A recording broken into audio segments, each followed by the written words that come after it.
Әскерге аттанардан бір күн бұрын Сабыр Қаройға қарай құстай ұшты. Әкесіне көмекші болып жүрген Айзаттың таңғы 6-да қой өргізіп шығатынын жақсы білетін. Қаройдың жазығы біткесін басталатын үлкен жотаның биігіне шығып алып, сонау алыста сағыммен бірге ағараңдаған қой ауылға тағатсыздана көз тігеді. Әлден уақытта көрінді-ау күткен салтатты. Алдында бір қора қойы бар Айзат малды асықтырмай жайлап қайырып келеді. Анда-санда табаннан жарық шыққан қозылақты қайт-қайт деп қайырып қояды. Таңғы жаңғырық қыздың нәзік дауысын алысқа іліп ала жөнеледі. Алдындағы жотаға көз түскен Айзаттың қуанышты жүзі бал-бұл жанып шыға келді. Сабыр ғой мынау, дәл өздері белгіленген кездесетін дөңнің үстінде тұр. Қолын бұлғайды. Маң-маңдай жайылған малдың жүрісіне шыдамы таусылған қыз табанды жотаға қарай қиялдата дедектете түсті. Жотадан жүгіріп түскен Сабыр Айзатты аттан көтеріп алды. Көптен көріспеген екеудің шөлкілкеген ынтық, ыстық, албырт еріндері бірін-бірі асыға-аптыға аймаласып, ыстық сүйіске көміле берді. Сабырды әбден сағынған Айзат денесін қаусыра сипалап, үйіріп әкеткен қарулы қолдың ырқына көне берді. Мамырдың таңғы самалы екеуінің бойындағы лап ете түскен құштарлық сезімнің отын үрлей түсті. Ләззатқа бөленіп шиыршық атқан қос дене көк шалғынға аймаласа құлады. Қыз үстіндегі жұқа жейдені епті қимылмен сыпырып тастаған Сабыр шалқасынан жатқан қыздың кеудесінде діріл қаға бір көтеріліп біл басылған тығыршықтай қосанарды ессіз құмарлықпен емін аймалады. Жігіттің әр қимылын жан тәнімен сезініп, ұйып бара жатқан денесін игере алар емес. Әрбір мүшесі тоят таба алмай, тағы дегендей жігіттің әр қимылына жауап қата бастады. Осы сәтте жігіт жайлап қана қыздың денесіне бойлап ене берді. Ғажайып тәтті дүние есігіне ене берген қыз тәнін найзағайдың бір жарқылы осып өткендей болды. Жанын көзіне көрсетіп, осып өткен жарқылдың не жарқыл екенін ұғып үлгермеген қыз тәтті тұңғиыққа қайта еніп жүре берді. Әлден уақытта қыз тәні жігіт бойынан бөлінген ыстық толқынды сезіне, онымен бірге бүлкілдей жөнелген өз тәнінің ләззатын үзіп алғысы келмегендей талықси көз жұмды. Байланыстың нашарлығы ма, әлде аудан мен қой ауылдың шалғайлығы ма, Сабыр әскерге кеткелі 3 ай өтсе де әлі хат жоқ. Орналасып үлгермеген шығар. Алғаш барғандарға карантин деген болар, сонысынан шыға алмай жатқан болар деп өзін-өзі жұбатып қойды. Кеше қой ауылға төлшілер келді. 5 жігіттің біреуі Сабырдың ағасы Қанат. Екеуі соншалық ұқсас. Сабырды сағынған қыз кейде шай үстінде Қанатқа елшілей қарап қатып қалатын. Көз алдында ұмытылмас ләззат сыйлап кеткен Сабырдың алаулаған жүзі келді. Сол кезде бойын ессіз құштарлықтың толқыны билеп, маңдайынан суық тер бұрқ ете қалды. Денесін әсіресе кіндігінен төмен ұйып кеткен белгісіз бір сезімді әрең іркіп қалды. Қанаттың өзін жиі жағалай бастағанын сезіп жүр. Сылтау тауып мұнымен жиі кездесіп қалады. Ал Сабырдан хат жоқ. Қанаттан сұрауға батпайды. Алыс қойлы ауылда жатқан соң, ол да аудан жақтағы өмірден бейхабар. Не айтар дейсің деп қыз жүрегі мұңая қалды. Маусымның алғашқы күнінен бастап қыз жүрегінде әлде бір күдік кірді.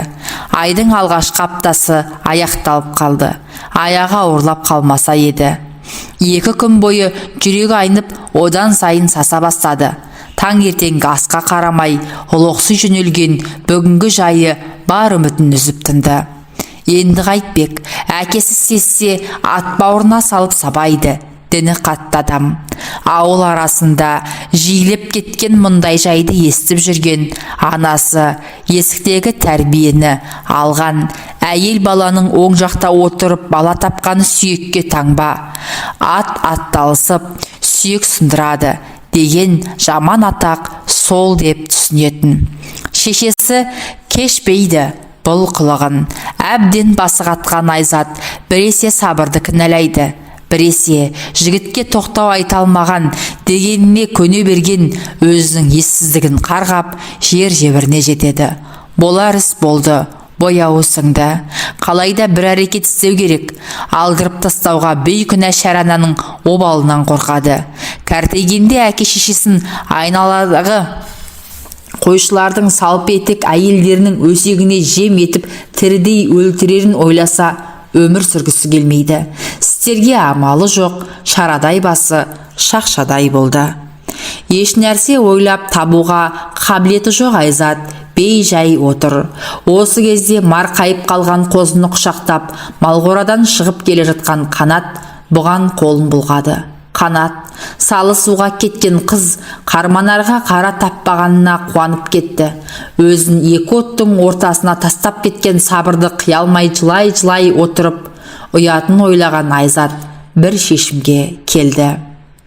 Өзіне ұнатып қалған кісідей елжіреп қарайтын Айзат жақындап кетсе құбыжық көрген елікте едірее қалатын. Соңғы кезде өзіне бір түрлі жылылық танытқандай ма қалай? Қыздың бұл қылығын Қанат үміттеніп қалған. Сүйкімді қара торы қызды бірден ұнатып қалды. Табиғаты тұйық жігіт сезімін білдіруге имене берген.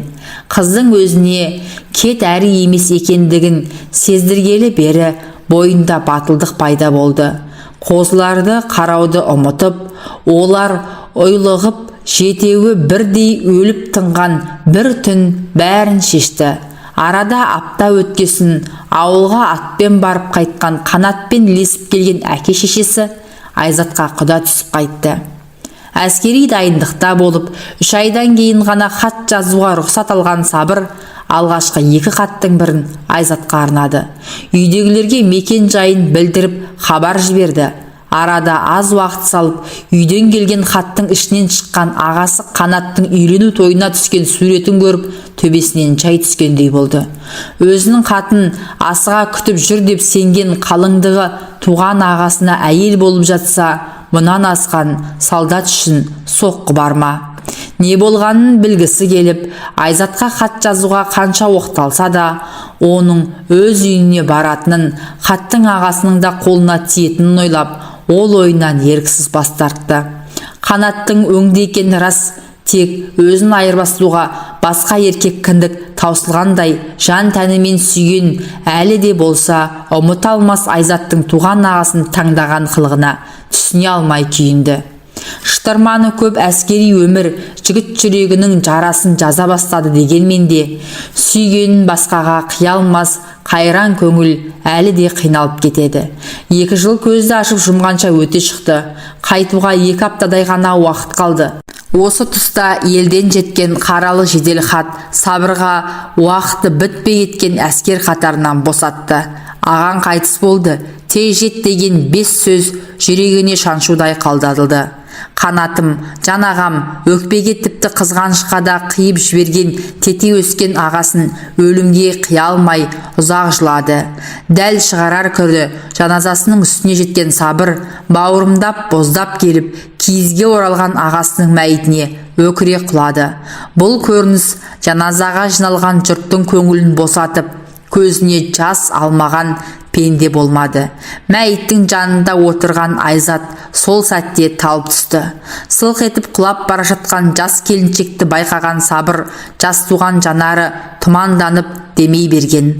Бұл сылқ еткен жас денені көтеріп алып, олардай шулап жылаған елдің арасымен алып өтіп, үйге кіре берістегі төсекке шалқасынан жатқызды. Келіншектің Айзат екенін сонда барып таныды. Нашатыр спиртін иіскегеннен селк етіп көзін ашқан Айзат Сабыр деп күбір етті де қайта талықсып кетті. Қанаттың қырқын беріп зират басына барып қайтқан көптің соңында ілбіп келе жатқан Айзат өз ойымен арпалысуда.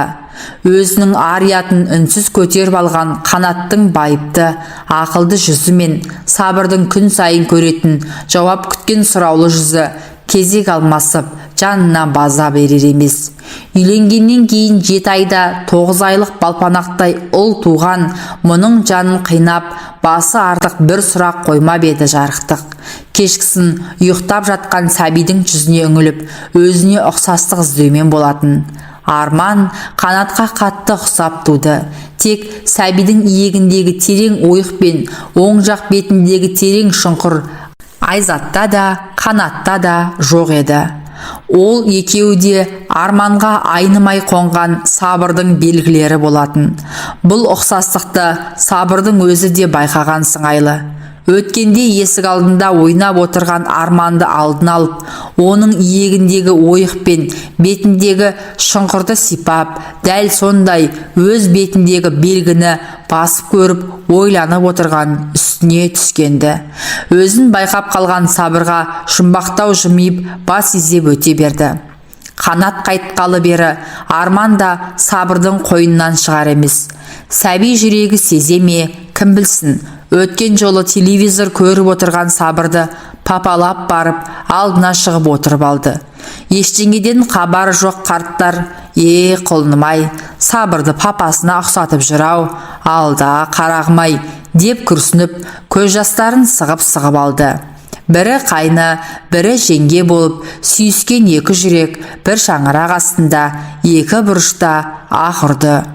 Көзден кетіп, көңілден суған, 2 жыл серік болған Қанат келіншек үшін ұмыт бола бастады. Оның есесіне көз алдында жүрген сабыр күндіз күлкі, түнде ұйқыдан айырылды.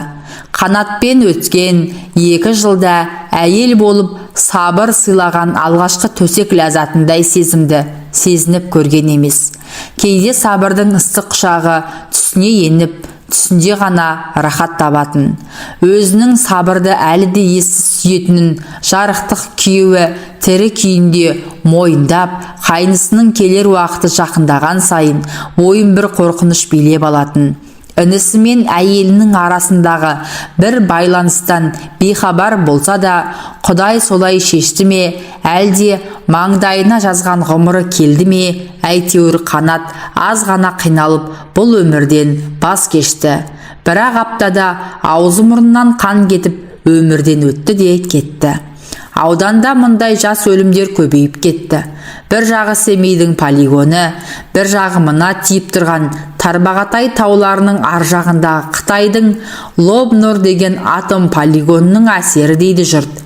Кімді қандай тағдыр күтіп тұрғанын бір Алла біледі. Ал өзі бүгін тек 2 аттам жерде қабырғаның ар жағында жатқан сабырдың ыстық демін аңсап, бойын жайлап алған құмарлықпен алысуда. Ләззат аңсап, сандыраған әйел санасы анда-санда селт етіп көмескілене бастаған күйеуінің әруағынан кешірім сұрап, дәм етіп, кешір Қанат, кешір деп күбірлеп кетеді. Ата енесі бүгінгі таңғы салқынмен атарбасын жегіп көрші ауылдағы кіші қыздарына кетті. Бүгінде жанар жағар майдың тапшылығынан ауылдағы жұрттың бәрі темір тұлпарларын қаңдарып қойып, көбіне атарбамен жүретін болған. 2 ауылдың ортасына жастар атты жегіп алып, такси сияқты алғаш ақшаға қатынап жүр. Техниканың даму шегіне жеткен 20 ғасырдың аяғында шалғайдағы қазақ ауылдарында осындай жайлар болып тұрады. Қарттарды аттандырып салып, сиырын сауып, малды үйдің сыртына өргізіп жіберді де, жантая тұрмақ болып өз бөлмесіне қарай өте бере, сол жақтағы сабыр жатқан бөлменің есігінен қалай енгенін өзі де білмей қалды. Кеудесін жалаңаштап тастап, таңғы тәтті ұйқы құшағында жатқан сабырдың өзі жақсы көретін иегіндегі ойықты сипаламаққа қолын апара берді. Сол тәтте сабыр келіншектің білегінен ұстай алды. Қарулы қолдың қарымына қарсылық жасауды ойламаған Айзат еріндерін ашып көзін жұма берді. Енді бір сәтте жалындап жатқан жігіттің құшағы мен толықсыған келіншектің шиыршық денесі сезім толқынындай болып, көк тоғырын көрпенің астында біресе асау толқындай тулап, біресе жай ғана бүлкілдеп жатты. Әбден тоят тауып шаршаған Оғыз хан екеу бір-біріне еркелей жымиысып, құшақтарын қайтып айырмастай қаусыра түсті. Адасып табысқан қос жүрек бірге соғып, бірге тыныстап жатты. Әңгіменің соңы.